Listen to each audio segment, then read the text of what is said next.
Can they hear me? Can they hear me live out there? Next beat. That ain't the beat I wanted to. Those was wood another beats beat. right Another there. beat. Nope. Give me another beat. Give me another beat. Nope. That's not it. Turn it up.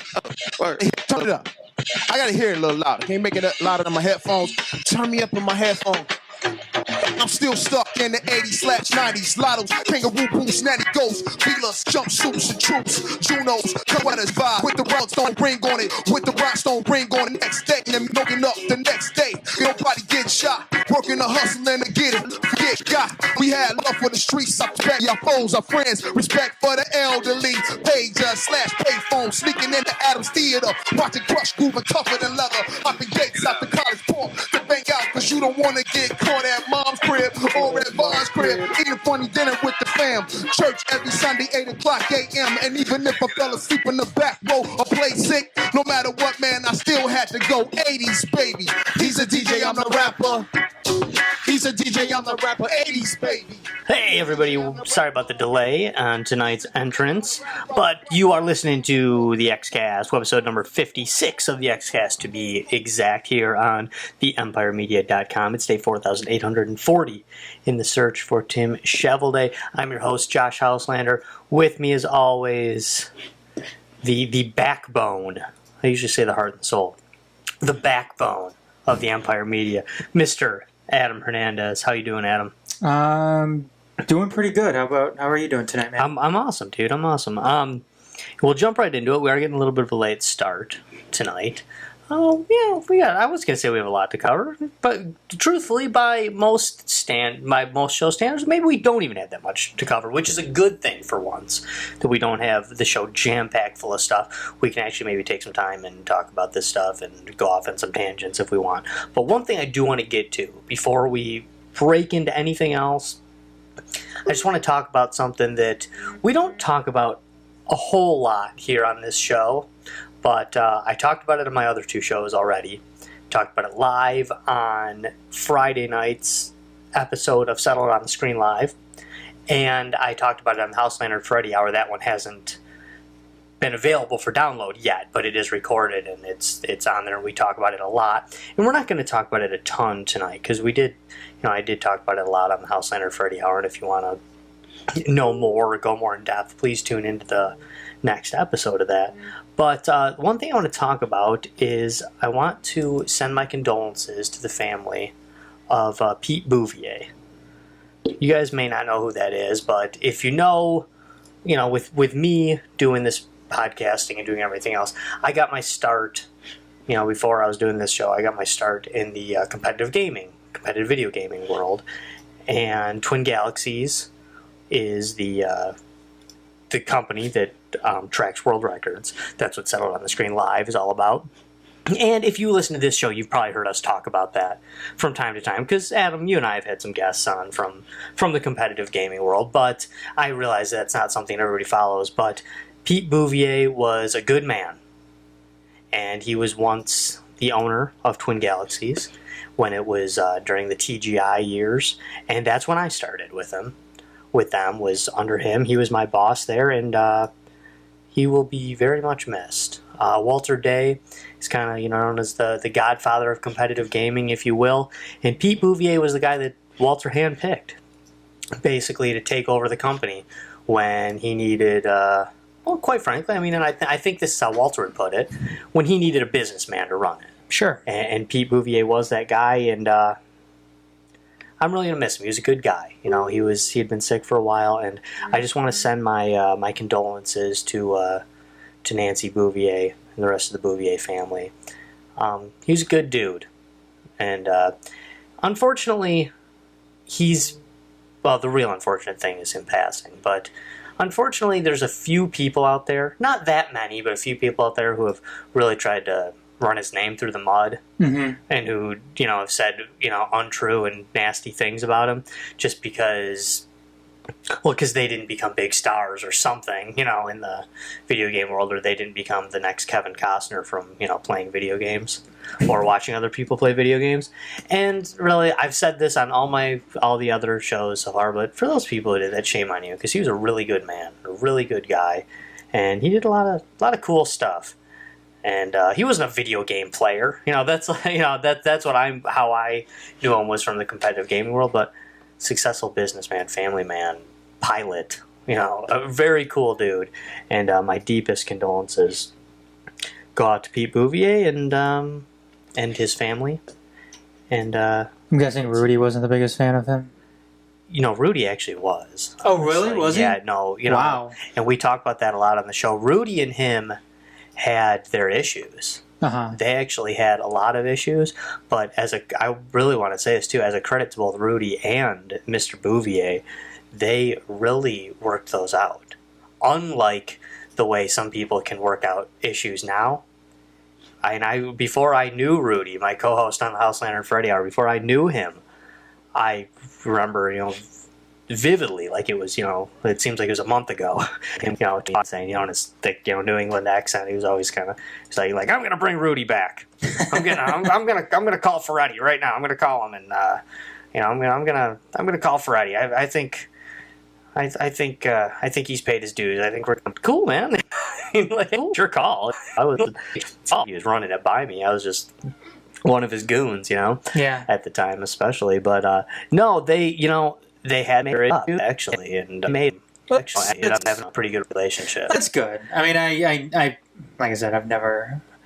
You obviously know Rudy more than I do, and the only way I really know Rudy myself is just through listening to podcasts and stuff like that, and just But unfortunately, the only people who have really, some people have said dumb things on the internet, but it may or may not be important or whatever. But the only people who have really kind of, who I think matter in any way, that have run his name through the mud, are people that once worked that act like Pete Bouvier screwed them because they didn't give him the world. It's like, I don't care who you are, I don't care what you're saying. I knew Pete Bouvier very well. He didn't promise you anything. Well, and if you're out there saying that he owed you a bunch of money and he screwed you up, no, it didn't happen. Well, that's not how it went down. I know again, I'm not an expert or anything like that when it comes to the ownership or former ownership. I mean, I think I know the guys who own it now. I knew Pete Bouvier owned it at one point. Walter Day, but I remember you saying before that Walter, obviously Walter is Walter. Walter Day is Walter Day. Walter Day is he's an icon when it comes to competitive video games. Oh, he's the guy. If you know anything about it, you know who Walter Day. But it seemed like if Twin Galaxies was going to survive Bouvier. Is that? Yeah, absolutely. And he kept the torch going, and people may they could say, maybe they're disappointed that it didn't become Google or something, or Amazon. But he kept Twin Galaxies is still alive today, and it wouldn't be if Pete Bouvier hadn't helped with that transition. And remember, Walter was trying to retire. Walter Day, bless his heart, for years and years, and he's getting there, but it's just not always possible, But I mean, was it really going to be Google? I mean, because it seems like this is a problem. This is a problem in the competitive video game scene, Josh. Big time. And that's people who think that they're bigger than what they actually are, and they're going to accomplish playing retro video games to the point where they're going to be on TBS or something like that, and based off of these guys playing these new video games like a Call of Duty or something like that. And I've always been under the impression that if somebody was going to make money, serious money, off of playing Super Mario or Duck Hunt or something like that, then it would have happened already. Right. No, and there is esports is growing. Is becoming more and more of a market for some of this stuff, and more of a market for some of this stuff. Like, even with things, as well.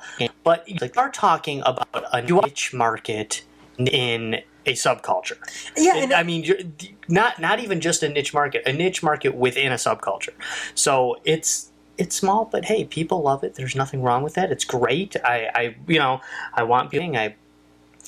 I have a few world records myself. I'm proud of them, even though they're nothing compared to what some of these, big time guys have. And I just, it's cool. And actually, and I won't say anything more about this. I would, in a different format, perhaps. But I know that a lot of our listeners don't even quite know what we're talking about with some of this stuff, because this isn't our normal topic of the show. But truth is, a lot of Pete Bouvier's stuff would have worked out better, except if within the subculture by other people that he like that. But I don't want to get into that. I wouldn't get into it. I don't want to get into it tonight. The only thing I even wanted to say, and I hate to even bring up any negative aspects to a quick tribute, but the reason I say that is because at this point, like, hey, he's gone now. Mm-hmm. And it's sad, and we need to be concerned about, him being gone and his family and things like that, and not so much with the negative, So for those of you that said bad things about him, shame on you. He's gone now, and he was a good man. He didn't deserve that. But, for the most part, even if some people who are negative are more vocal about it, for every person who's negative about it, there's somebody like Nate who has nothing but good things, great memories, and just looks back fondly on the good old days of hanging out at Ottumwa, and that's I will say one more was the head Twin Galaxies when the International Video Hall of Fame opened. Mm-hmm. And first started, and although that's they're still trying to get that off the ground in a lot of ways, it's still a huge thing, and it's important. And by him doing that and taking it from Walter, that gave Walter his opportunity to trading cards and other things that Walter's been doing for the last 5 years now, 8 years, able to work that stuff because he has been attempting to run Twin Galaxies, on a daily basis. So that's all. It's all good, and again, I feel by us talking about this topic, some of our regular listeners are thinking, "What the hell are you talking about? Get for the topic already." And we do have a lot of who are involved in the competitive gaming world, and So hey, people know how to reach me if you want more comments. Contact me or listen to the Houslander and Freddy Hour where we go more in depth on it. But we should move on. Okay, we should move on. Adam. Yes. I know, it's been a couple days. Well, yeah, just a couple days. Did you... Excuse me. Did you catch the Emmy? No, I watched the beginning of it, but... I didn't. I could have lied and say I did just for the show's sake, but I'm afraid that I have some questions when I think about it specifically. I wasn't going to be able to answer them, but I didn't watch it. That's my main question. Like, do people watch this crap anymore? No. Your mom's a big fan, right? Yeah, my mom is a big fan. Yes. Okay, your mom may be the exception. I'll tell you what, I can't do shows like this. I can't do the Emmys. I can't do the Grammys. I can't do I can't do the Oscars. I feel like the Oscars are one. If I was going to care about one, it would be the Oscars.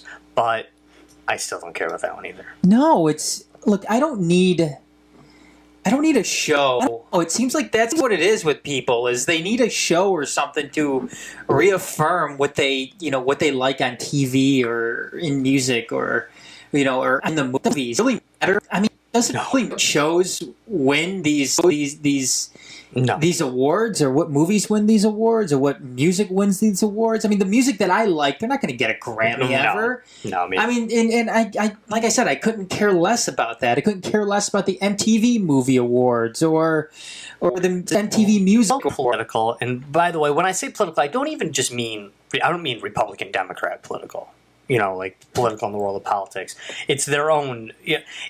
There's so much more to it. They don't actually give it to the best show, or the best song, or the best artist, or the best actor.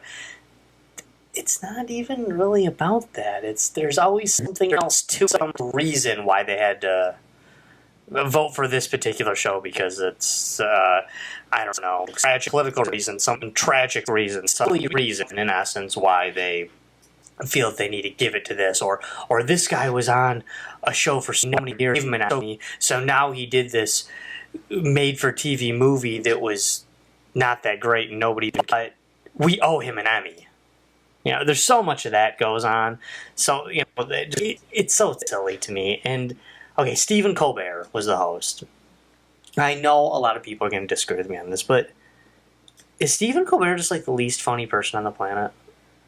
No, I actually think he's pretty funny. Do you like him? I'm in the minority. He had a high-rated show with the Colbert Report, and now he's Tonight Show, right? The Late He's Show. the Late Show. The He's Late David Show. Letterman's old show? Yeah, he's... Okay, all right. That's cute. That's great. You don't like him because he doesn't identify with you. No, I don't like him because I don't think he's funny. No, well, if you would think he's funny if he identified with you. I don't find Dennis Miller funny. That's probably because I think it's funny. Okay. Well, I think Bill Maher's funny. I think he's an asshole. you think Bill Maher's funny? But yeah, you think funny at Funny? least. He's at least funny. He says funny things. I mean, I think he's an idiot for the most part. But I don't like the pure political humor, I guess. That's all Bill Maher is. I know. I think he's funny on occasion.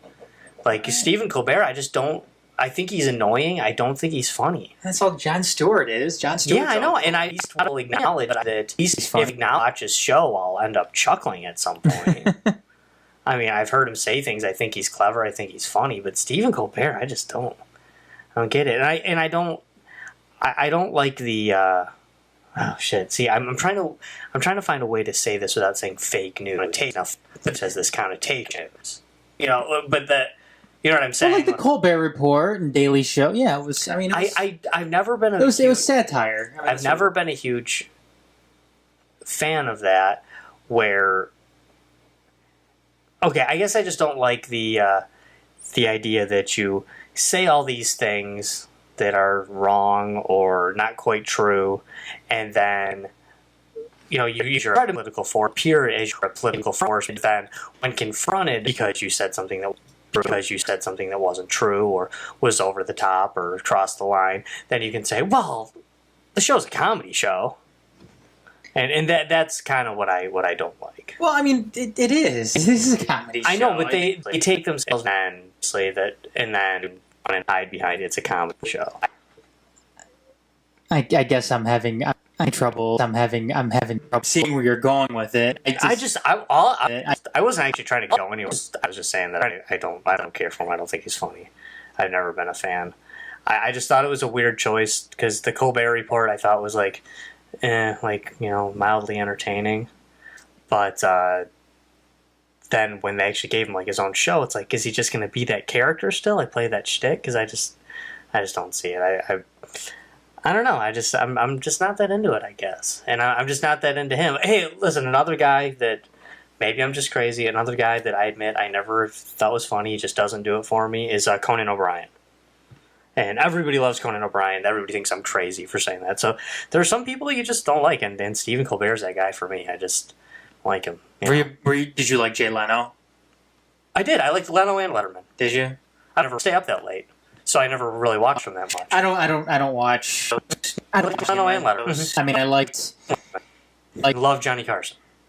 But that's dating myself here big time. I know that's ancient stuff.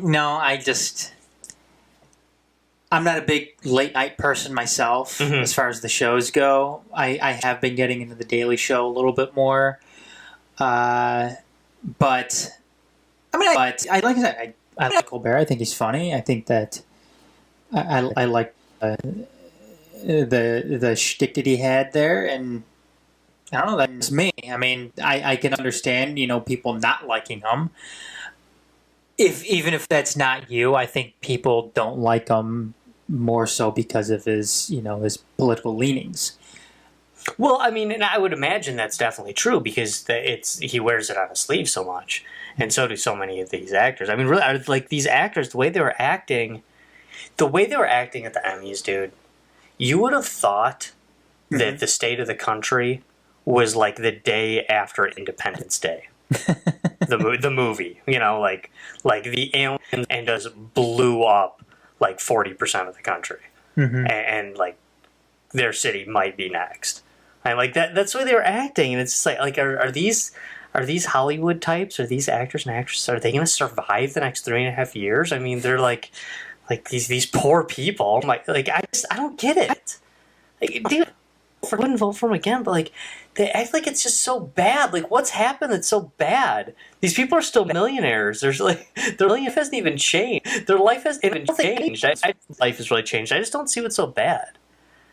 I just feel like listen, I'm not a Trump guy, but I don't see what's so terrible about what's happening in the world. Maybe I'm got my head in the sand or something, but I don't think I do. I think that for the next topic that's coming up. Now, look, I'm with you to some point. I think celebrities, obviously, the thing with celebrities is they have their. I think they cause. It seems like. I think they have to get on board with something. I'm not saying that's necessarily wrong. What I think is in some ways wrong though is when they try to play the victim. Yeah. When you're a celebrity, you have all this money. Look, let's be honest with ourselves here. Money cures a lot of problems in this country. Yeah, I mean, if you disagree with the statement, money cures all things. If you disagree with that. Okay, fine, I guess, but it cures damn near everything. It would cure all my problems. I don't want to see a celebrity play the victim when it comes to issues that money can fix. Right. For the most part, I don't want to generalize it too much, but. Again, celebrities in this country have a lot of advantages over a common person. However, I'm not going to get down on a celebrity for taking a social cause.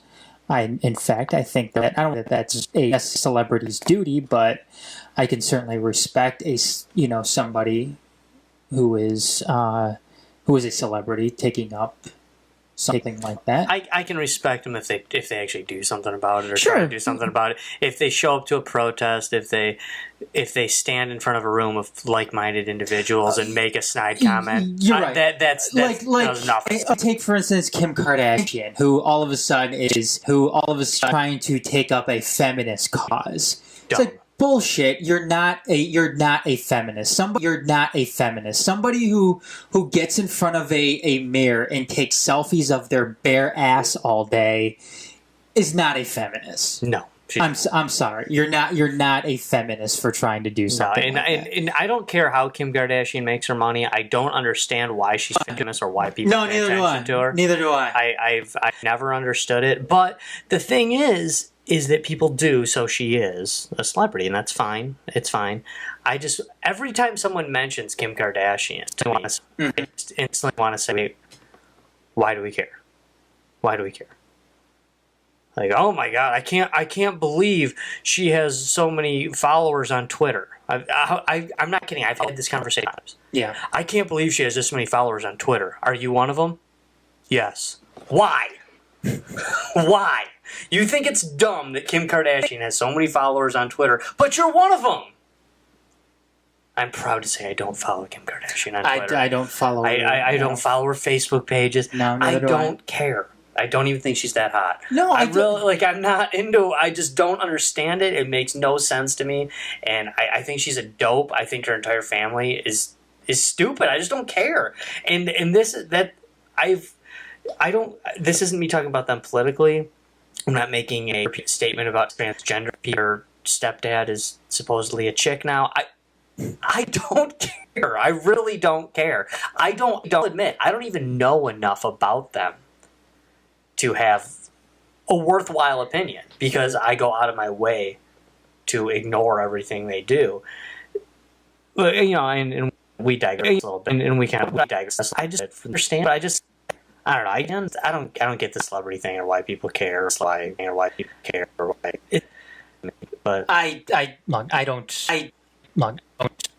know. Is Kim Kardashian? Is she famous because she has a big ass? Is that what it is? Mm-hmm. Is that because if that's the case, I mean, there's plenty of other females out there who are good looking and have a big ass too. That why aren't they? You know what? I'll try to I'm gonna try to be like devil's advocate here and like play the feminist cause, play the feminist angle here. Mm-hmm. But like Kim Kardashian is, I would argue that in one thing, and I will give them credit for this, that Kim Kardashian and the other Kardashians and Paris Hilton and people like that are famous for being famous, which I guess that's a feat that you can actually pull that up, being famous without actually doing anything. But okay, I guess instead Kim Kardashian is famous because she's hot.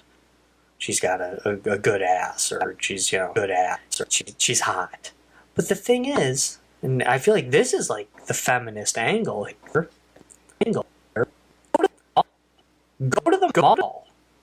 Go to your supermarket.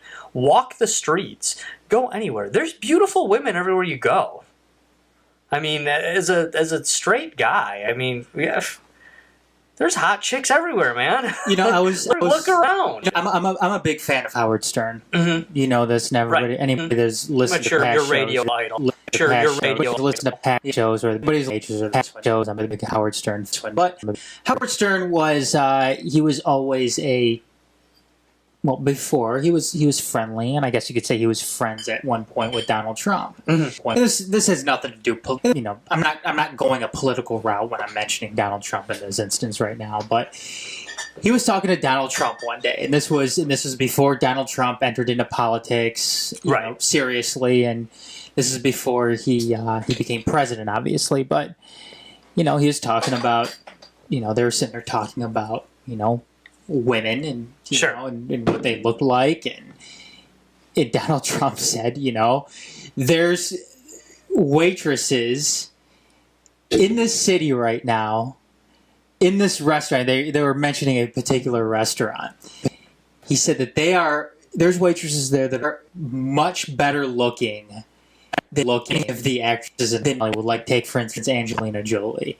There's waitresses in this restaurant right now that are better looking than them. I agree with that statement 100%. And again, I don't want to sound like some male chauvinist pig or anything like that, but because the bottom line in all of this is we're trying to wonder when this is going to be this is like the modern day meaning of life question here is why are the Kardashians famous? Sure. And the whole point to that, my whole point with that story is Donald Trump's point is, and in some ways I can agree with him too, is that there's much better women out there that are a hell of a lot better looking than Kim Kardashian, who aren't famous. Right, and I don't say this to besmirch women at all when I say this statement I'm about to make. In fact, I say it because I'm trying to take what should be the feminist angle here, or the just the basic humanitarian angle, that the looks don't matter. Mm-hmm. You should be judged by how skilled you are. But even if you insist on saying, well, a great singer's a great singer, but if she's gorgeous, that's going to help too. And that's not just true for women, that's true for men too.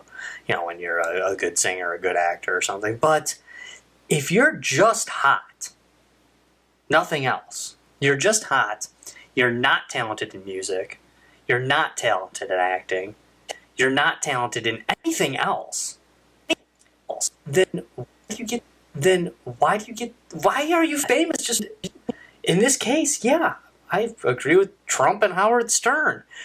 Go. I don't care what city you live in. Mm-hmm. Trump's saying New York City. I bet it's totally true there. I don't care what city you live in. Go bar one Wednesday night. Mm-hmm. Get yourself off work early. Go bar hopping. Go to the half a dozen bars that are closest to where you live. Just pick the half a dozen bar. I bet there's a waitress or a bartender working at that place that's beautiful. I bet she's gorgeous. And better looking than Kim Kardashian. Yes. Yes. No, better looking than Kim Kardashian. 10 times better looking than Paris Hilton. Better looking than Katy Perry.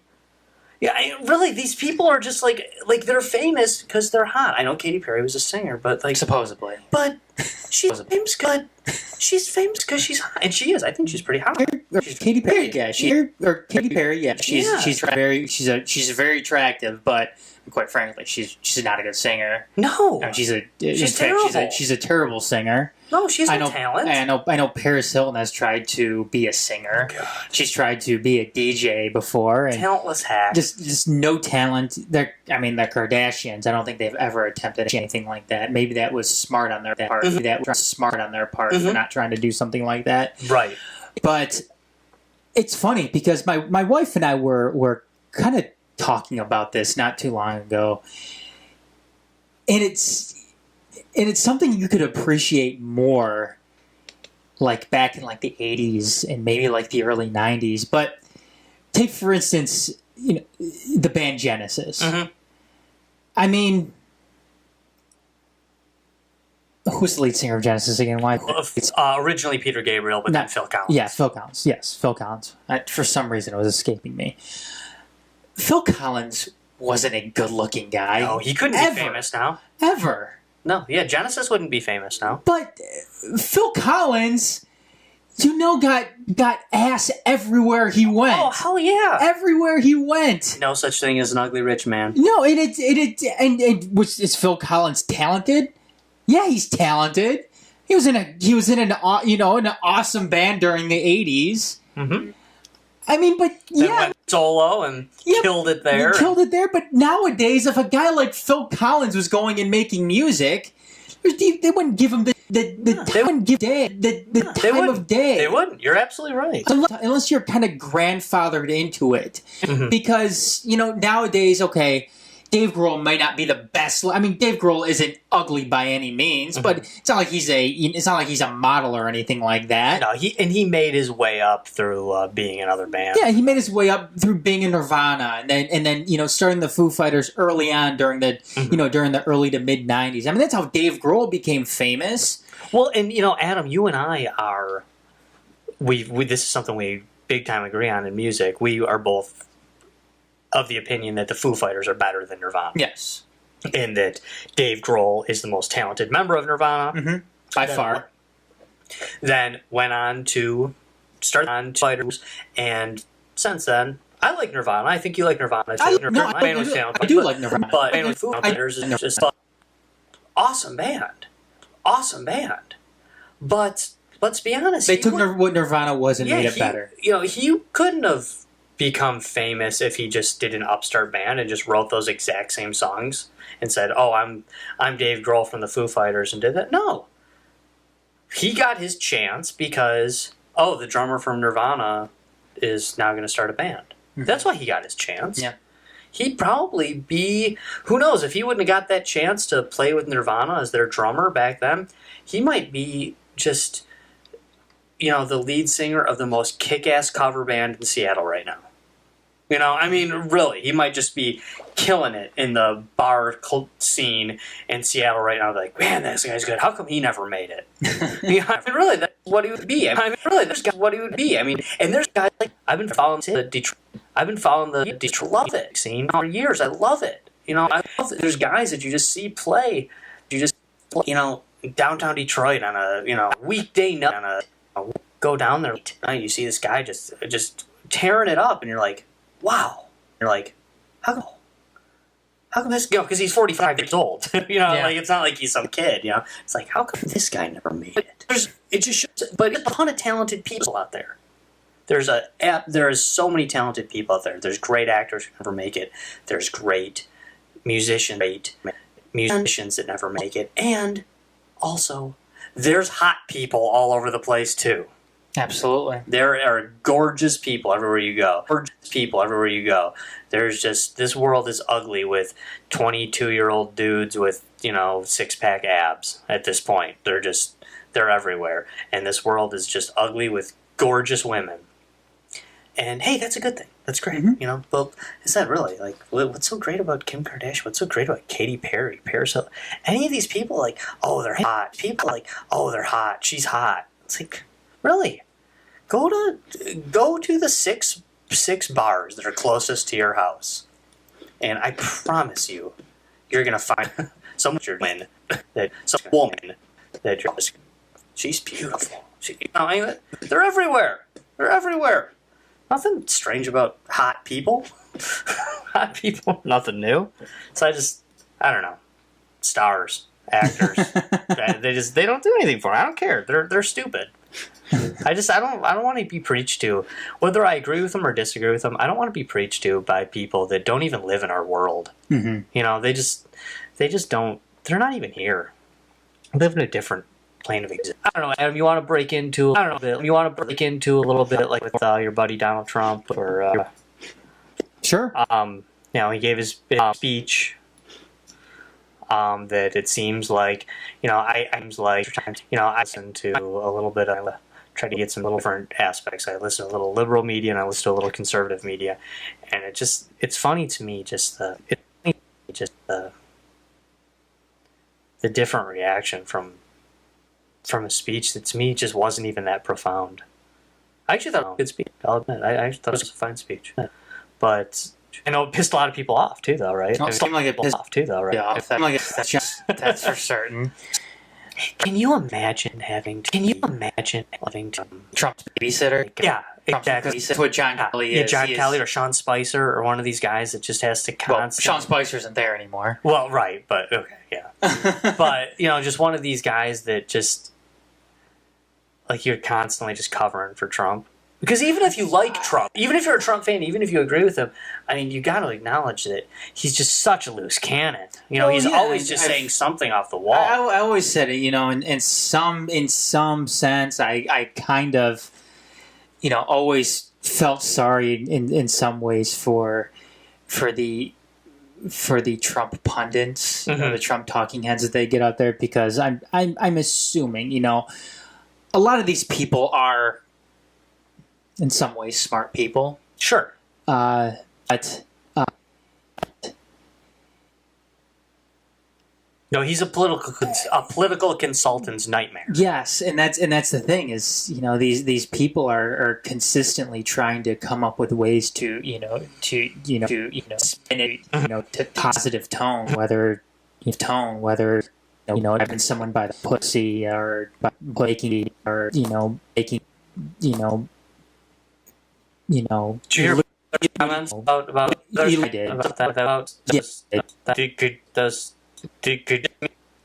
is it just me or is that totally unintelligible? Well, Mayweather's an unintelligible person. Yeah, I realize that. I'm not even trying to rip, but he's spent his life, you know, getting his head pounded in and pounding in other people's heads. Yeah, that's that. And Mayweather's, the rumor is he's illiterate. Like, seriously illiterate. I'm not certain that Mayweather was the smartest individual before he spent 20 years getting his head pounded in by other people. No. But either way, that's how he spent his life. Yeah. How he spent his life. So. Yeah. As far as the speech goes, I mean, of course, I wasn't a fan. I think that, look, when you're going up on stage and talking about destroying a country, using those words in front of the UN, and especially when we're dealing in terms of nuclear in items like that. Look, I in some ways I kind of think it's a little irresponsible to be doing that. What should we do with North Korea, though? I mean, is this really going to happen? Look, it's. I mean, I don't even know what to think about North Korea. I understand. I understand it's a fine line. It's a very, very fine line that you have to walk. A fine line that you have to walk. This is something the United States has really, and I believe this is, something that the United States has really never wanted to contend with, because when you're looking over in the Middle East, in the countries, in that part of the world, there really never was a major player over there. Mm-hmm. There wasn't a major player that you had to worry about when it came to, just making sure that you didn't piss them off. Not since before World War II, anyway. Yes, yes. During World War II. Yes, exactly. North Korea, on the other hand, it's a different ballgame, because you've got you've got a world power involved. You've got China directly involved. Well, not directly, but pretty close. I mean, China is an ally of North Korea. China, in some ways, I guess they can be considered an economic ally to the United States. I mean, they're the major trading partner with the United States. There's no denying that. You can't go in there. You just can't go in there. You just can't go in and start bombing North Korea.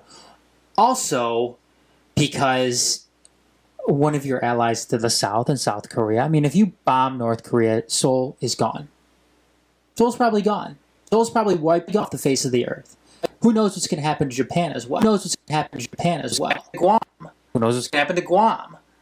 I mean, Guam is a U.S. territory. You've got U.S. citizens right now in Guam. Well, you can bomb North Korea without hitting those areas, though. Well, I mean, are we sure? I mean, are we going to be able to take out? Are we going to be able to take out every single North Korean nuclear site or ICBM site? I would think we could. Yeah. I'm not a military genius, but I would say yes. I mean, I would hope so. I mean, I hope we would, because right now it seems like everybody that I listen to, whether it be politician or whether it be talking head on the on TV, they're pretty much coming to the same conclusion that if the United States does go to war with North Korea, Seoul will probably be annihilated. I just, for Japan, I don't know if that would be the. I mean, how Japan suffer? How much and if suffer if the United States does go to war with North Korea? And I don't know. That's a good question, because it seems almost like Japan's on that side, like wanting to do it. But yeah, they're a lot closer than we are to all this stuff. So I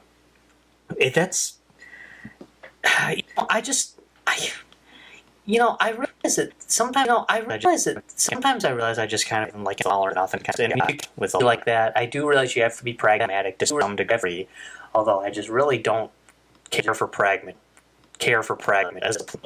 as a political philosophy.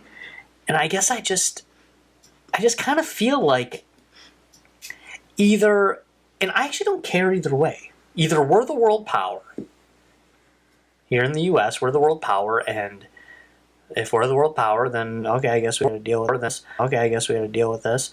But, or, you know what? That hemisphere is not our problem anymore. China's running it. Let China deal with it. I actually don't care either way. I just would like to pick one. Like, either let's North Korea has been run by this psychotic family for decades. If you ask me, even though I'm a libertarian guy and a small government guy and all this stuff, that's enough reason right there to go into North Korea and take them out. Like, we have all the reasons we need, all the justification we need to go into North Korea and fix this. And this is something to save the Korean people. And this would have been so much easier decades ago. It would have been easier decades ago. Right. Unfortunately, that didn't happen. Right. That didn't happen. So we have to deal with what is put in front of us now. Is it too much at this point to say that that MacArthur was right? What did MacArthur say? That we should have just gone in there and taken these people out? You mean during the Korean War? Yeah. I don't know if that would have started a third world war, though, at the time. I mean, I don't know who would have started with. China wasn't there yet. But Korea's a communist country. Korea was communist then. Right. I mean, North Korea. North Korea. Sorry. Would that have started a World War III with Russia?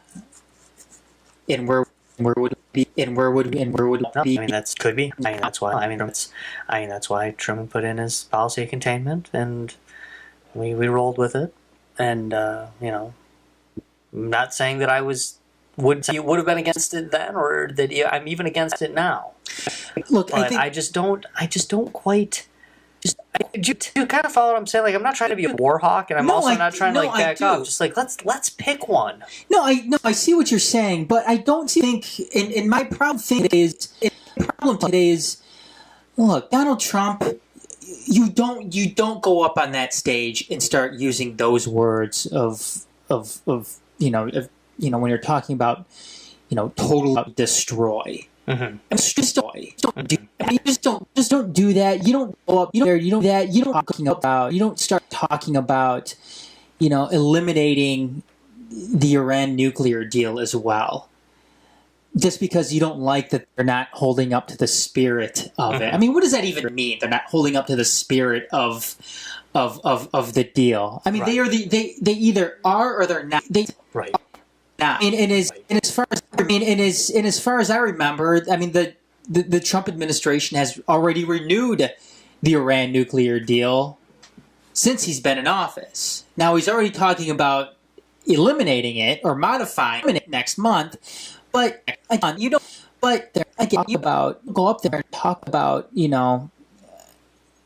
removing a deal or saying that a country's not living up to the spirit of the deal. I mean, what does that even mean? I mean, I don't think anybody really knows what that means. And going up there and talking about annihilating a country, this is not something that you do. And I think that's why John Kelly had a big problem. Kelly had such a big problem with this.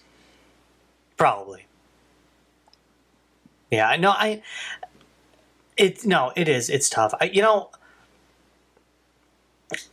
kind of always been of the opinion when it comes to this stuff that, and I'm not trying to be overly critical of Obama or of China or of Trump or just. You can't make deals with North Korea. You can't make deals with Iran. You can't make deals with Iran. You can't, these aren't people that you can deal with.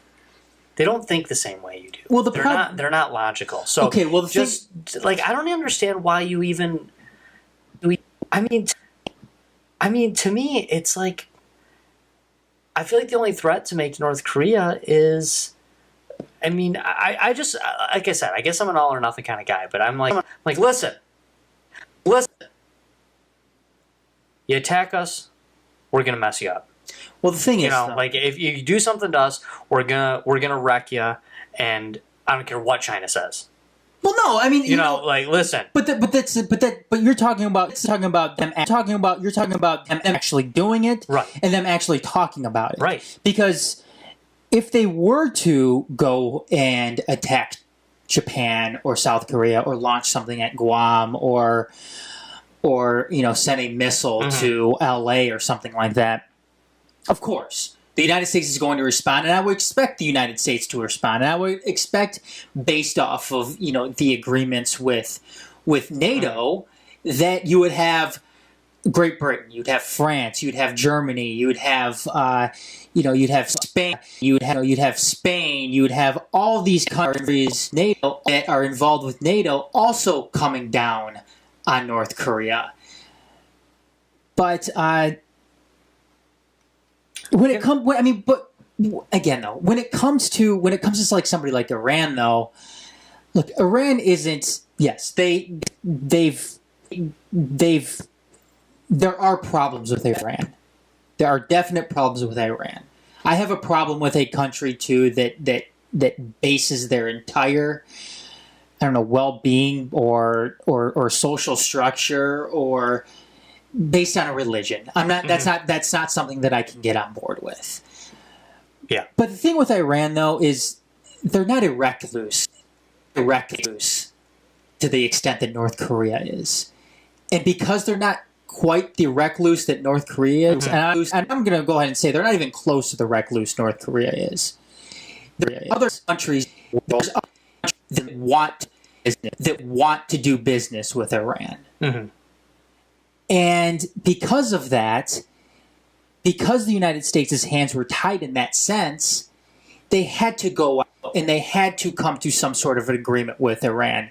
Because if that didn't happen, then you're going to have other countries like India get on board with a deal with Iran, and the United States couldn't be isolated in that sense. Just like the United States can't be isolated going forward with this Iran nuclear deal. I mean, if the United States pulls out of it, there's going to be other countries that are going to still adhere to the original deal. Then all of a sudden, the United States is going to be isolated in themselves with it, Mm-hmm. and that's something that can't happen. North Korea is an entirely different story here, because North Korea is actively trying to pursue nuclear weapons, and they have that kind of sort of ally in China. What I don't understand is, to me, the only people the United States should be talking to about this right now is China. Korea, you're talking. Yeah, no, but it's China, Yeah. though. I think they should be talking to China. And to me, I don't understand why China and the United States, try to say, listen, how about this? How about we make a deal? How about from now on, North Korea is just South Korea's problem, and South Korea is just North Korea's problem.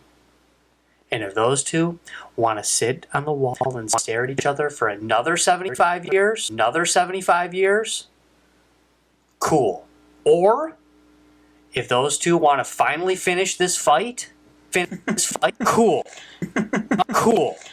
You know, I mean, you get to stop being the referee between some little country's nonsense. Korea decided to go to war in 1950. Okay, the United States had a civil war. China had a couple civil wars in there.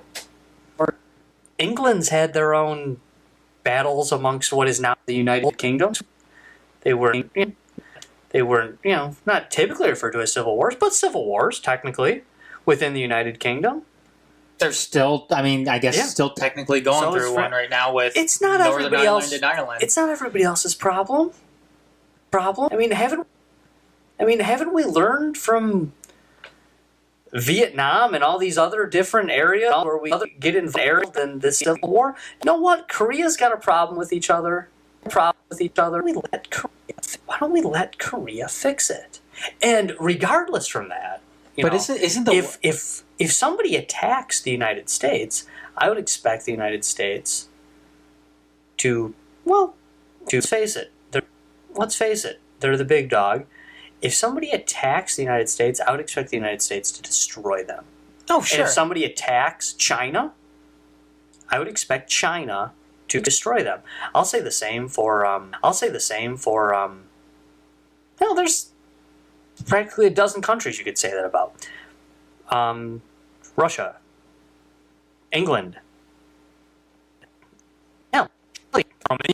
Australia. Any country that has some decent land mass and some decent military might, if they get attacked by a small country, I would expect that country, and to me they would be fully within their rights, to wipe that country off the map. No, and I don't disagree. I think that, look, I don't think Trump is lying when he goes and says that, the United States can or will totally destroy North Korea. Now, whether or not they actually go and do that, I think the United States most certainly can. I mean, if the United States wanted to launch an attack and just totally take out Pyongyang tonight, it could happen. Mm-hmm.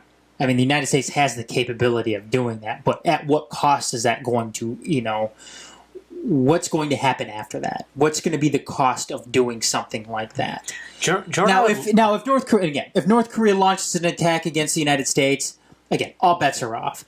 And when you're talking about, the Korean Peninsula figuring this out for themselves, again, though, maybe that would have been something to consider 20, 25 years ago. But nuclear weapons is now the wild card in all of this. Sure. But I just feel like, would it have been better to say it 20 years ago? Yes, definitely would have been better to say it 20 years ago. But now at this point, North Korea and South Korea, they're both big boys. They've both grown up. They've both been their own place for a while now. And I just don't... To me, I do you know what I would love to hear Donald Trump say? And I know if he said it, he would probably say it. I resign? In a really good, in a really annoying way, and the news would still pick it apart. And, whatever, though. That's fine. That is Donald Trump. But what I would love to hear him say is, listen, if North Korea attacks us, if North Korea does anything to us, if one American residing on the island of Guam or anywhere else in this world is killed because of actions by North Korea, even if it was an accident, then it's on like Donkey Kong, you're done. And then after that say, and I'm never going to talk about North Korea ever again. Like, what is the purpose of all this? I don't understand why, I don't know. To me, it's just, listen, to me, a lot of it is news sensationalism in a lot of ways. And I'm not blaming the news. I'm not blaming the media. But North Korea has been being run by psychopaths for decades. So what? So what? If there's a problem, let's fix it. But I just don't see why. What's to talk about? I feel like all these words are just they're just words. That statement you said though about if Trump said this, we're going to, if you attack, if one person gets hurt, and he said something like that before. I mean, not those exact words. I would hope that that'd be true about any country. Yeah, but I mean, he said that. I mean, as far as him saying he's never going to talk about it again, obviously that's not something I don't think Donald Trump would ever say about anything. But prior, though, I mean, he did say something like that before. Sure. And again, and you're absolutely right. I would hope that any country would make that same exact statement. I would hope any world leader would make that same exact statement about their own country. Again, though, I think the wild cards in all of this, though, are A, nuclear weapons, B, China. Those are the two biggest wild cards in all of this. That's what makes this whole thing so complicated. And I was listening to CNN today, and they had your boy on there, Rand Paul, and he was, they're asking... How does his hair look? I was listening to it on Sirius, so I didn't get to. I'm assuming he had the Jerry curl going in full effect. Best hair in the Senate. He's a good-looking cat. Rand Paul, he could have been your president, but you Republicans wanted your wall. But I mean, he knew. I mean, he knows that this is a very difficult issue to deal with, and I believe you said before too. Foreign policy isn't necessarily something you agree wholeheartedly with with Rand Paul. It's not. I mean, I love Rand Paul. I would love it if he was our president. I've had Rand Paul bumper stickers on my cars in the past, and I will in the future if he ever decides to run. I love the guy, but I've never found anybody. The only person I've ever found that I agree with 100% of the time is me. So I don't, I mean, of course I don't, but it's true when it comes to foreign policy. I'm less libertarian than Rand Paul. There are some other issues that I'm more libertarian than Rand Paul on. Mm-hmm. But the whole thing with Rand Paul and what to do, I mean, he still wants to look for a diplomatic solution to all of this. And I can't blame somebody for not at this point at least, for continuing to want to find a diplomatic solution. I mean, we're starting to run out of diplomatic solutions when it comes to North Korea. But when we're dealing with all the different variables that we're dealing with when it comes to this entire situation right now, I think we have no other choice but to continue to look for every diplomatic solution possible. Ed, I agree with you. I guess I don't see why with North Korea, I don't see why a diplomatic solution is necessary. And that doesn't mean bomb the hell out of them. Mm-hmm. I don't see why a diplomatic solution is necessary. We don't trade with them. They're a worthless country. They don't have anything to offer to us. So say, listen, but same China rules does. go for you. So keep trading with China. Keep trading with China. Who cares? Nobody's stopping you from trading with China. No, nobody's stopping us from trading with China. But listen, North Korea, we don't care about you. Same rules apply to you that apply to the other 180 countries on this planet. if you attack us, we're going to attack you back. Look at the stats. You're going to lose. Don't attack us. They never talk to him again. There's nothing to say. They're not our trading partner. They're not our ally. They're nothing. They're pretty much as far away as another country can be from us. No, you're right. And we don't trade with them, so who cares? Ignore them. You're right. Ignore them. Say, from now on, we're ignoring you. You're right. We don't care. But don't care. Who cares? you can't totally ignore a country who continues to wish that you were wiped off the face of the earth. You can't totally ignore a country as well. I can. That wants your allies, or a good portion of your allies, wiped off the face of the earth. At least the allies in that region of the world. You can't fully ignore something like that, especially too when they have nuclear weapons. Then go in there and take them out. Yeah, but then you're dealing with a whole bunch of these other issues as well. Then don't.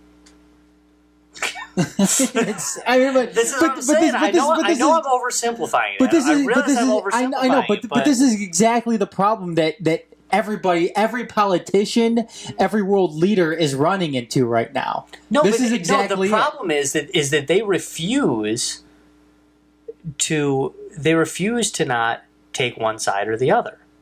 They refuse to. They want to constantly try to find this. But that's the point, though. You can't really take on one side or the other right now. You can't be fully committed. Yes, if North Korea were to bomb the United States or any of the allies, then yes, all bets are off. North Korea is going to be wiped off the face of the earth, and China would probably at that point be like, "Hey, you know what? That's fine. Yeah. Yes, you made your bed. Now you have to lie in it." But at what cost is that going to come? Is it going to come at the cost of Seoul being hit with a nuclear bomb? Is it going to come with Tokyo being hit with a nuclear bomb? At what cost is that going to come? And that's the whole that's the whole complexity of all of this. And when you're dealing with a madman like Kim Jong-un, I mean, you never know fully what to do. You know what? I guess. Listen, if I'm wrong here, I'm wrong. But why are we scared that Seoul or Japan are going to be hurt if we nuke North Korea? Because, I mean, we don't... I mean, seriously, no, let me ask you this, though. Was Korea harmed when we nuked Hiroshima and Nagasaki? But this is not just me talking. I mean, I would ask the same question to those people who are talking. Because... Nothing else was harmed when we bombed Hiroshima and Nagasaki, and since then, okay, but that's, these bombs have become. They are okay, but that was during the 40s, though. I know. That's my point. We are able to control them exponentially. But are we though? Yes. Are we though? Are we? Yes. I mean, and I think that's the whole point. We can though, pinpoint to where they're going to go. I think within a block. That's the whole then we had to fly over in a biplane and drop the son of a bitch. That's the whole point, though. I don't think these leaders are sure that if they do bomb North Korea, that they're going to be able to take out. I think the military leaders are very sure of that. I don't think they are. And that's because I don't think the guys on CNN are and that's why there's that hesitation, and that's why there's always been that hesitation, at least within the past 5 years. Yeah, I don't buy it. I think they're not going to hurt. They're not going to hurt South Korea. They're not going to hurt Japan if we could blow the hell out of North Korea easily. Okay. Yeah, it can easily be done, but I don't think that you're going to be able to ensure Japan you or want South to do the Korea. right thing. If you want to do the right thing, you got to be able to wait until you have the reason to do it. I mean that's what sucks. I mean, sure, if you knew without a shadow of a doubt that someone was going to bomb you tomorrow, and you could bomb them first, then yeah, sure, go ahead and do it. But you don't. You don't. I bet if like look at the Cold War. Look at all this. Look at how it was. You gotta be able to. If you want to be a peaceful nation, then you attack after you're attacked. So it doesn't matter if it's North Korea or China or Argentina or Greenland or Martians. All you can do is have a military, have them be ready, and if somebody attacks you, you attack them back. And in the case of North Korea, it just happens to be that we know enough about North Korea that if they do decide to attack us, that war lasts about 6 days. And we take them out. If it's Martians or the Chinese, that's different. But either way, the reaction is the same. You've been attacked, you will counterattack. That's that. So I guess I just feel like there's so much being said about this, and I don't see why it's necessary. I just don't. I just, to me, like, all you can do is be ready. Yeah, I don't disagree with that. All you can do is be ready for what happens. And I would love to see us. Here's the libertarian in me. Because you want to sell me on the idea that we should go into nations that are abusing their people, or have terrible human rights, or are terribly abusing women or children or anything else. You can sell me on it. You really can. You can sell me on that. But if you want to say, hey, we're not the world police, these are sovereign nations, okay, fine.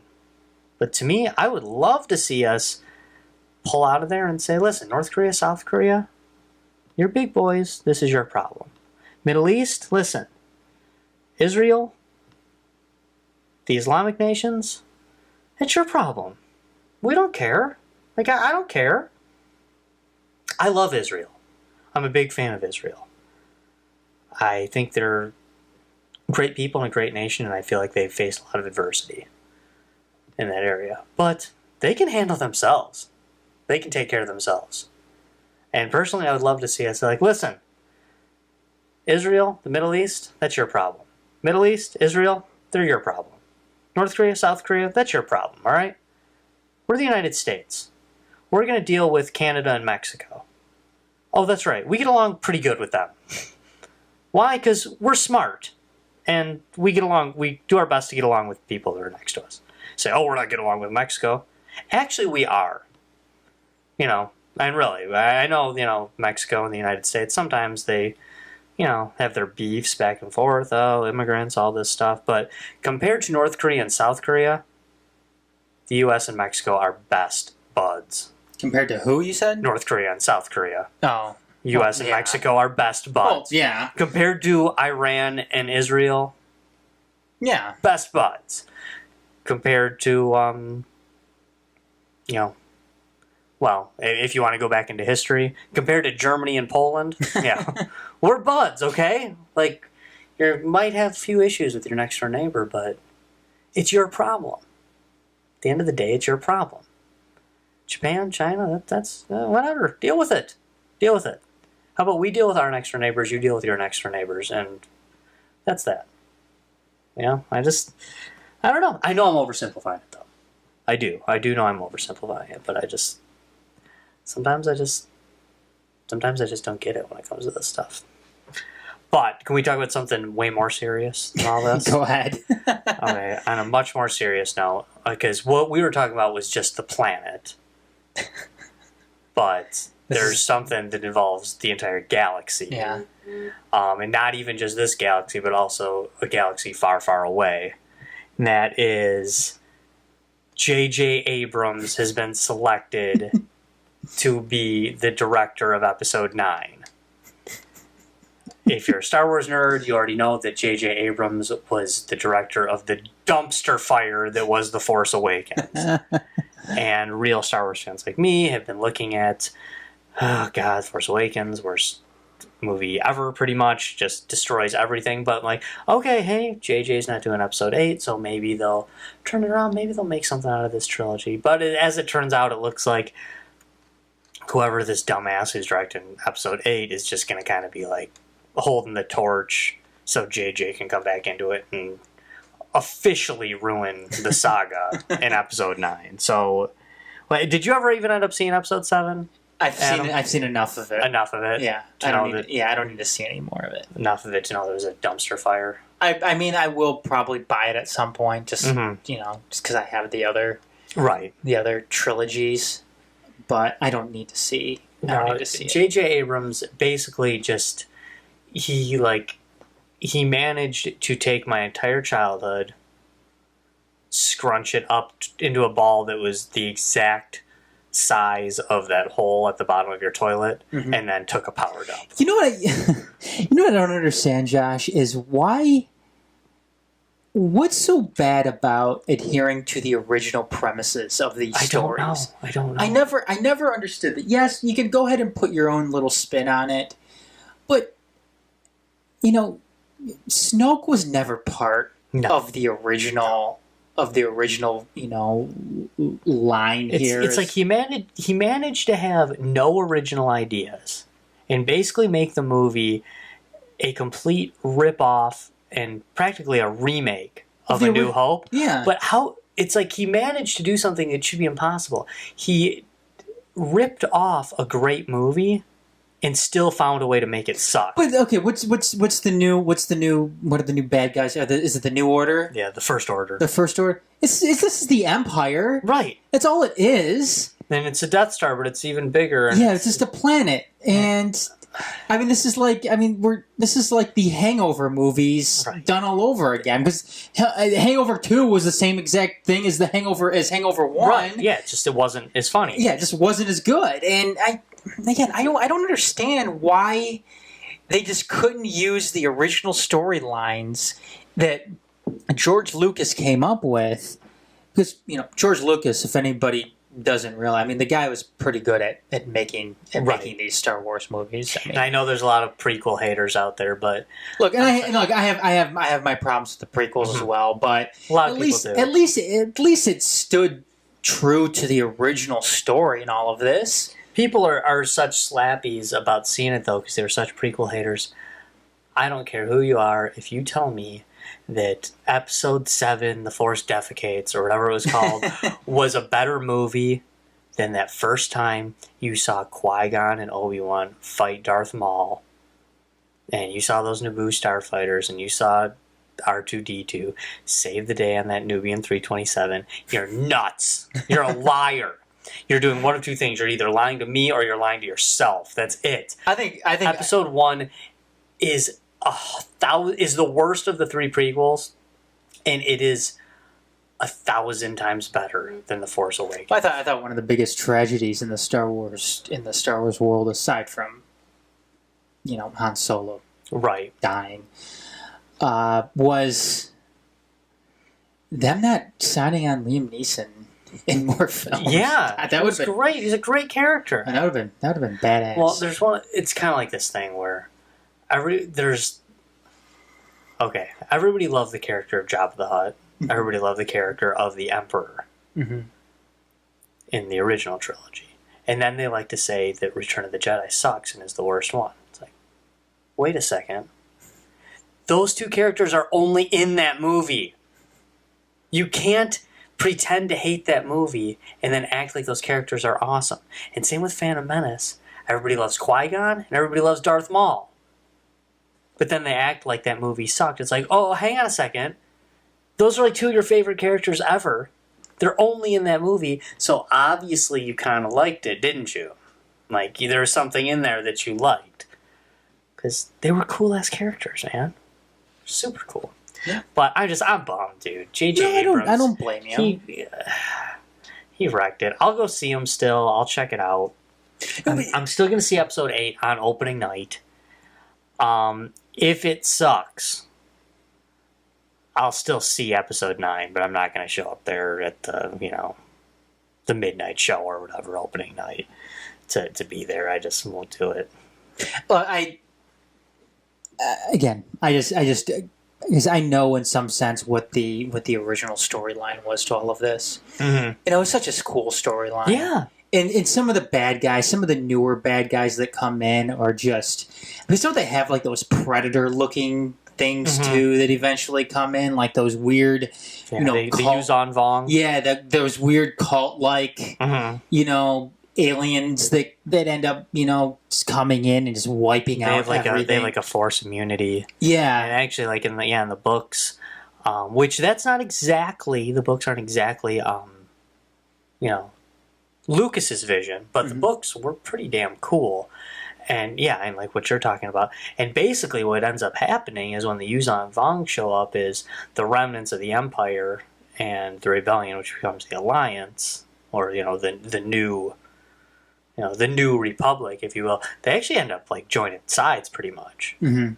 Because the Yuzan Vong are coming in from this, distant galaxy, and they're just fucking shit up. Yeah. So that in essence is what ends the war. And you see, that's cool. Yeah. That's something that we really haven't seen yet. Right. I mean, going up against this invading force from a distant galaxy somewhere. Yeah. That's cool. I mean, don't rehash the same thing that you already did, though. God, the First Order. God, the First Order was so dumb. The actors they chose were just terrible. Captain Phasma. Oh, God. Captain Phasma. We could do an entire show on how much I think Captain Phasma sucked. And I would just barely start to get into Kylo Ren and how much he sucked. Yeah. But, oh, man. So, anyway, I'll give it a shot. But just J.J. Abrams just took a dump on the Star Wars franchise. And then now they're going to let him do Episode 9, too. And I just... You need something to wipe with, right? Yeah, exactly. No kidding. No kidding. So I was kind of like, I had this like hope in the back of my mind. It was a new hope for me.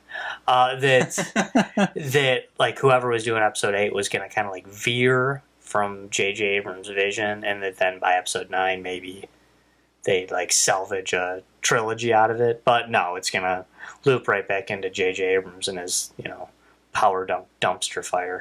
But the middle movies though, or what was the last one? Rogue Squadron. Rogue One. Yeah, Rogue One. Rogue One ruled. I heard that was really good. Loved Rogue One. Loved Rogue One. Who directed that? Do you know? I don't know. I mean, actually, I guess I should. It seems like how come they didn't get that guy to do it? I don't know. But I wish they would though. No, dude, Rogue One was cool as hell. The next one in between 8 and 9 is going to be a Han Solo spinoff movie. That could be cool. They're talking about doing possibly a Kenobi spinoff movie, which would be awesome. You know what? Han Solo is such a cool character. I don't want to see anybody else I'm actually with you there. I'm not that geeked about it, but like the Kenobi one, they're finally talking about it. And I've never understood why they didn't want to do this. I could get on with the Kenobi one. I mean, Ewan McGregor was just on board, ready to do this movie, and the possibilities are endless. Yeah, I don't know. I mean, there's this whole, 19 years where Obi-Wan's on Tatooine. Like, he didn't have some cool-ass adventures. Yeah. So I'm all for... Yeah, I'm all for the Obi-Wan one. And I'll check out the Han Solo. Maybe it'll be cool, but... I don't know. I kind of disliked leaving Han Solo's past to being what it is, and I just... But it could be cool. It could be cool. And now they're coming out and talking about his name not being Han Solo or some shit like that. Really? That's what I heard. That's dumb. I don't like it. It's stupid shit. Sounds like they're wrecking it already. do we get a news section this week? We do. We should all be ready for Around the Empire with Adam Hernandez. Yep, here we go. Mexico hit with another powerful earthquake today. 7.1. I believe they just got over a 8 point something. Was it last weekend? But that was more south, more southern Mexico than this one was. But 7.1. A lot of crazy stuff in the sky while that was happening to a lot of people. Thought it was Project Bluebeam. I heard about that. I did see something about that. I don't know what it was. Whatever. If you don't know what Project Bluebeam is, go back and check out the listen to Deep past Issues episodes podcast. But yeah, 7.1. There were, it says here, according to the Mexican National Civil Defense Agency, 139 people are dead following the earthquake. Wow. It's a lot of people. Yeah. A lot of structures down, and yeah, they were talking. I've heard somebody talking about it today. They said the shaking went on for 20 seconds. Wow. That's like an eternity. Yeah, when, It really when is you're when dealing you're with something like earthquake. that, yeah, absolutely. We're talking about Kim Jong-un. Donald Trump saying that the guy is on a suicide mission. Australian Prime Minister Malcolm Turnbull has defended U.S. President Donald Trump's speech to the United Nations, where he called Kim Jong-un a rocket man and made clear threats to totally destroy the reclusive state if it tries to attack the U.S. Turnbull says Trump was stating the reality and doesn't believe the North Korean leader is on a suicide mission. So he agrees with him in some sense. He doesn't agree with him in another sense.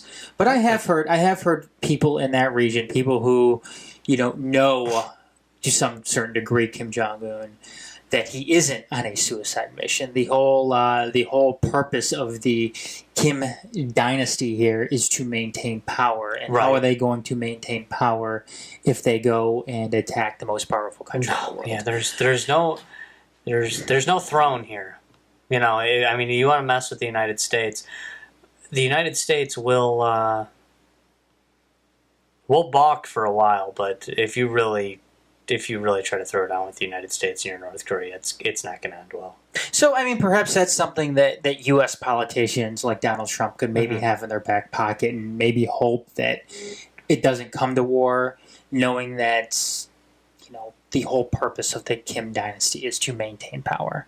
So, sad news here. Toys R Us is filing for bankruptcy. Yeah, I didn't know that. Yeah, they have filed for bankruptcy protection, but it does say this is according to This is according to money.cnn.com that they will be remaining open in the United States and Canada. So I guess that's all that matters, right? Yeah. Oh, I don't care about anything else. You know what this is, though? You know what this really is? I would be so bummed if Toys R Us. I love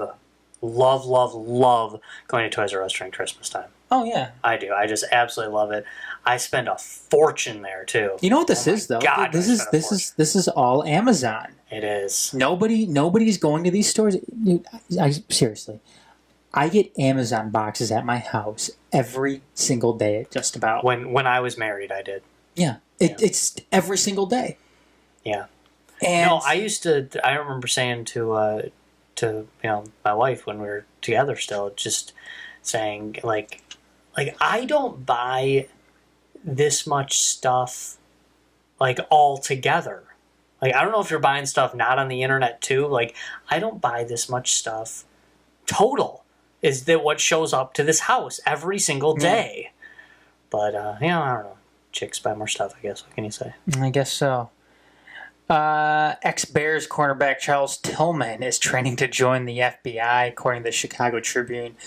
Brad Biggs, Charles Tillman is making the transition from the NFL to the FBI. What else do we hear? This is covering receivers to covering crime. Former Bills cornerback is looking to join the Federal Bureau of Investigation. Shaq style. So, but one up in him though. Yeah, one up in him now. What is Shaq was a reserve sheriff deputy in what was it? In Miami, yeah. Was it Miami or I thought it was L.A.? No, it was in Miami. Was it L.A.? Yeah, it was in Miami. I mean, he might have when he moved somewhere else. He might have been. Yeah, did he? He might have been as well. But look, yeah. I wouldn't fuck with Shaq. No, I think he was even like walking the beat and stuff. Was he? Yeah. It was cool. It was just like yeah. We talked earlier about late night programming. Mm-hmm. What do you think of SNL? I used to love SNL. I wish I could tell you I watched it in the last 15 years. I have not. Okay. I have not. I have not seen a complete episode all the way through for Saturday Night Live. Probably since early 2000s. Early 2000s. Well, and in the last 15 years, I've seen maybe an hour total of everything they've done. Well, according to NBC's Emmy award-winning Saturday Night Live will once again air live simultaneously around the country, beginning with a highly anticipated season 43 premiere on September 30th with host Ryan Gosling and musical guest Jay-Z. This is not something I don't know if we ever really consider. Mm-hmm. Considering what do you think about it? We are living in the center of the entire world. Eastern time zone in the United States. Right. Oh, yeah, absolutely. I mean, everything, it seems like, revolves around this time, because when you consider when the stock market's open and so on and so forth. Now, living in Detroit, we're on the same time as New York. Yes, in Washington, D.C. Yep. But Josh, I mean, think about this though. I mean, when I'm mentioning this Saturday Night Live thing, okay, Saturday Night Live, 11:30 p.m. Eastern. Right. Seems like the right time. 11:30 p.m. regular time. Yes, yes, normal time. This is where where BC and AD came from too, right? It was all dealing with Eastern time. Exactly, definitely. Oh, totally. But 11:30 here in the East, 10:30 in the Central. Okay, whatever. It's still early. It's an hour early, but think about this though. Talk about 9:30 Saturday Night Live is coming on in the Mountain time zone. 8:30 in the Pacific time zone. Dude, in the Pacific time zone always gets they're like that's actually the best time zone to live in, because everything happens for our time zone, but then they like kind of sugarcoat it. Like I would love to do that, where you get to get off of work and like then watch Monday Night Football. Yeah. Like you get to like literally go home from work. You could even hit a bar with your buddies, like right after work. Yeah, because you can't watch Monday Night Football in the bar, really. Kidding me? Yeah, you have to work the next day. Yeah, maybe when I was a kid. Yeah, what are you gonna do? When I was 22 years old. What are you gonna go? Go and get hammered? Yeah, I can barely stay awake for it at home at 9 o'clock at night and watch the Monday? entirety of Monday Night Football. Yeah. But yeah, I mean that's weird, because it's. I used to visit family down in Illinois, and I would think it was cool. It was when I was just talking about how I used to hardly ever watch Leno or Letterman, but I used to watch them down there because they'd come on at like 10:30. Yeah. Like, oh, all right, I can catch the monologue anyway. It's the best part of the show anyway. Catch the first 20 minutes and then go to bed. But that's something I never really thought about, that Saturday Night Live's on at 8:30 in California. Yeah, it's pretty Lucky crazy. stiffs. I'd watch it every week, probably. Maybe not every week, but turn it on. Yeah, I probably would too. It's just to me it's just kind of mind-boggling that even with like football on Sundays. Well, how early those come point where when like. I've always been like this. When even when I was like in my early 20s and stuff. Like, listen, if I'm doing something, if I'm at a party or something, then I can stay up late. I can have fun. I can be a good sport, all that stuff. But if I'm home at 11:30, 12 at night, I'm in bed. Yeah, I'm not one of those people that's like, I don't wait for a TV show to start at 11:30 at night. Mm-hmm. If I'm home, then. Good night. I got people over. Okay, it's different. We got dinner plans. Okay, cool.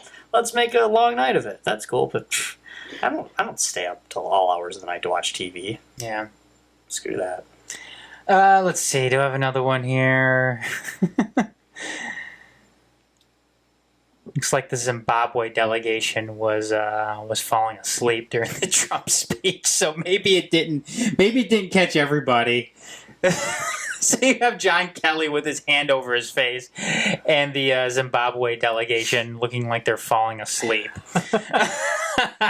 Well, maybe they're used to some of their neighbors in Africa over there. They're probably thinking, "Oh, you think Kim Jong Un's a psycho?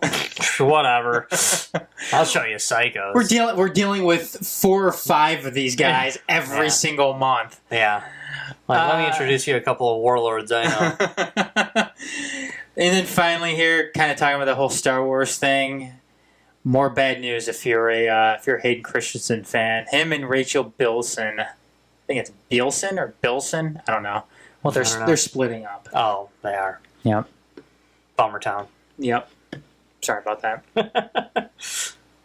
But that's it, though. That's it. That is Around the Empire with Adam. And this has been the X-Cast, episode number 56. Come tune in for us next week for, you guessed it, episode number 57. will be next week, right here on Tuesday, and another regular show after that, and then our next Deep Issues show, for those of you who love to tune into our Deep Issues shows, and we love to do them, next Deep Issues will be the Deep Web and the Dark Web. That should be a fun one, but we got a couple shows before that, so tune into our regular show here on theempiremedia.com. Thanks for tuning in. See you guys.